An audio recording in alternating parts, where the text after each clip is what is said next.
Hello friends, welcome back to my channel. আজকে তোমাদের সাথে শেয়ার করব সিঙ্গাপুরি মোচার ঘন্ট রেসিপি। এটা হচ্ছে সিঙ্গাপুরি কলার গাছ। মোচাটা আমি ভেঙে নেব। আজকে তোমাদেরকে দেখাবো এই সিঙ্গাপুরির মোচা কিভাবে রান্না করলে তিতো লাগবে না আর খেতেও ভালো লাগবে। তিতো হওয়ার জন্য এই মোচাগুলো আমরা কেউ খাই না, ফেলে দিতাম, কিন্তু আমরাও যেদিন জানতে পারি যে এইভাবেও রান্না করে খাওয়া যায়, সেদিন থেকে আর ফেলে দিই না। এগুলো আরও কলার কাঁদি হয়েছে অনেক। এই কলাগুলো পাক ধরেছে, এই কলা দিয়েও আমি তোমাদের সাথে রেসিপি শেয়ার করব। প্রথমেই মোচাটা ছাড়িয়ে নেব। এইভাবে মোচাটা ছাড়িয়ে নিতে হয়। আর তার আগে আমি হাতে সর্ষের তেল মেখে নিয়েছি, তাহলে আর মোচার যে কালো কস দাগটা থাকে সেটা লাগবে না। তো মোচাটা প্রায় আমি ছাড়িয়ে নিয়েছি।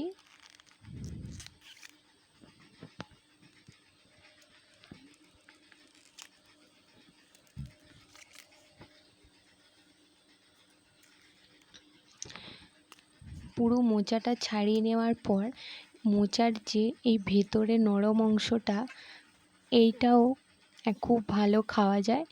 আর কিভাবে তোমরা খাবে সেটাও আমি তোমাদের বলবো।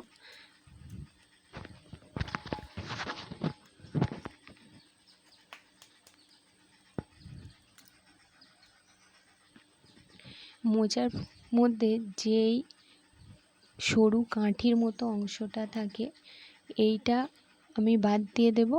আর এই সাদা পাপড়ির মতো অংশটাও বাদ দিয়ে দিতে হবে। এইভাবে আমি সবগুলো ছাড়িয়ে নেব, কাঠিটা আর এই সাদা পাপড়ির মতো অংশটা।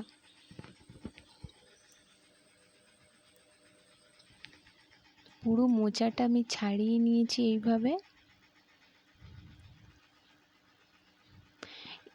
এই নরম অংশটা কিন্তু গোটাই রাখতে হবে। এখানে আমি দুটো বড় বড় পাকা লেবু নিয়েছি। লেবুগুলো কেটে নেব।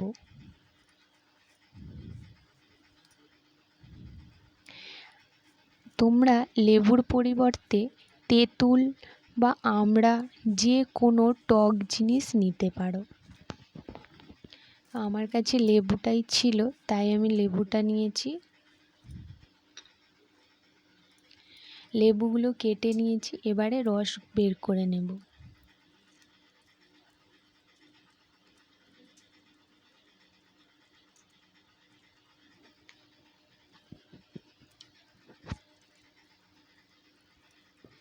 লেবুগুলো রস বের করে নিয়েছি।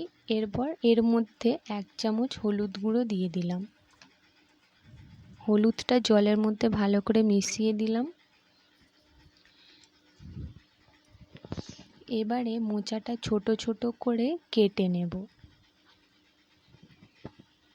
পেছনে যে এই অংশটা কেটে বাদ দিয়ে দিচ্ছি।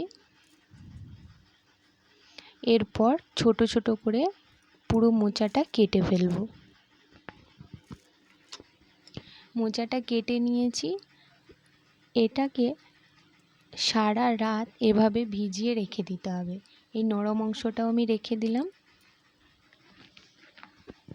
তো কালকের বিকেলবেলা আমি মোচাটা কেটে সারা রাত ভিজিয়ে রেখেছিলাম এই জলের মধ্যে।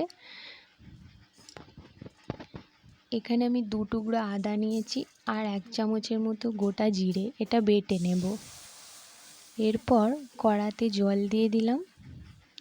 মোচাতে দেওয়ার জন্য আলু কেটে নিয়েছি ছোট ছোট করে। আলুটা দিয়ে দিলাম।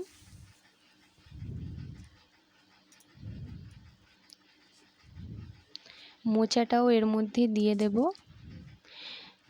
তো আলু আর মোচাটা 10 মিনিটের মতো সেদ্ধ করে নেব। সেদ্ধ করার সময়ও 1 চামচ হলুদ দিতে হবে। ভালো করে সেদ্ধ হয়ে গেছে, এবার নামিয়ে নেব। কড়াতে তেল দিয়ে দিলাম। 5 ফোড়ন দিলাম। এবার দিয়ে দেব পেঁয়াজ কুচি।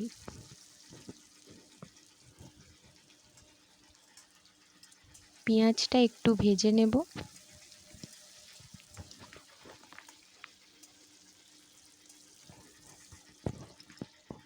আদা জিরে বাটাটা দিয়ে দিলাম।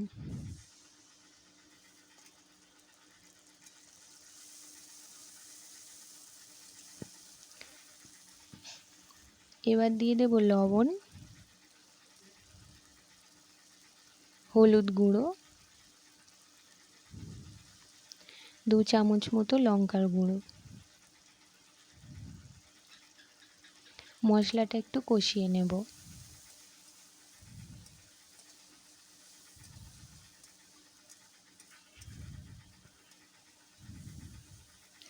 মশলাটা কষানো হয়ে গেছে। এর মধ্যে এবার মোচা আর আলু যে সিদ্ধ করে রেখেছিলাম দিয়ে দেব। একটুখানি নেড়ে নেব।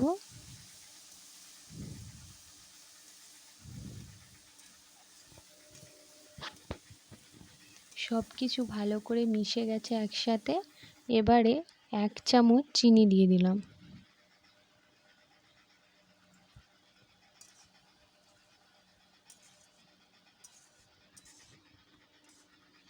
অল্প পরিমাণ একটু জল দিয়ে দেব।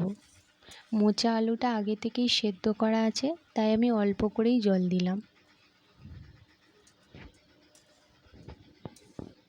মোচাটা হতে হতে এরপর আমি তোমাদেরকে মোচার যে নরম অংশটা দেখাবো বলেছিলাম, সেটা দেখিয়ে দেবো যে কিভাবে খাবে। মোচার নরম অংশটা আমি ভাতের মধ্যে দিয়ে সেদ্ধ করে নিয়েছি, আর এখানে একটা বড় আলু সেদ্ধ নিয়েছি। তো আলুর সাথে মোচার এই নরম অংশটা মেখে ফেলবো। এর মধ্যে দেব লবণ,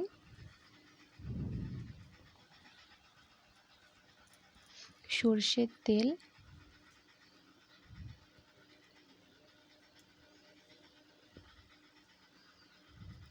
আর দেব শুকনো লঙ্কা ভাজা।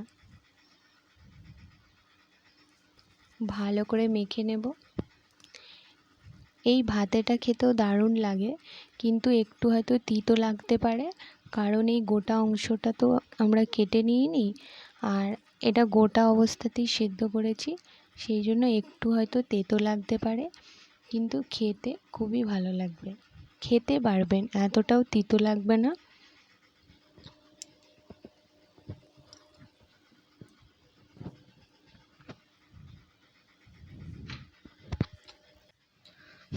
মোচাটা আর ভালো করে হয়ে গেছে।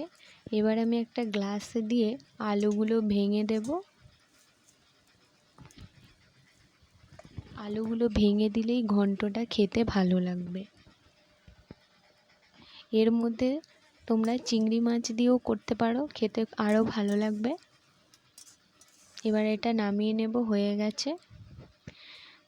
তো এই ভিডিওটা যদি তোমাদের ভালো লেগে থাকে, আমার চ্যানেলটা সাবস্ক্রাইব করে আমার পাশে থেকো। আর তিতো মোচা ফেলে না দিয়ে এইভাবে একবার বানিয়ে ফেলো, দারুণ লাগে খেতে। ধন্যবাদ।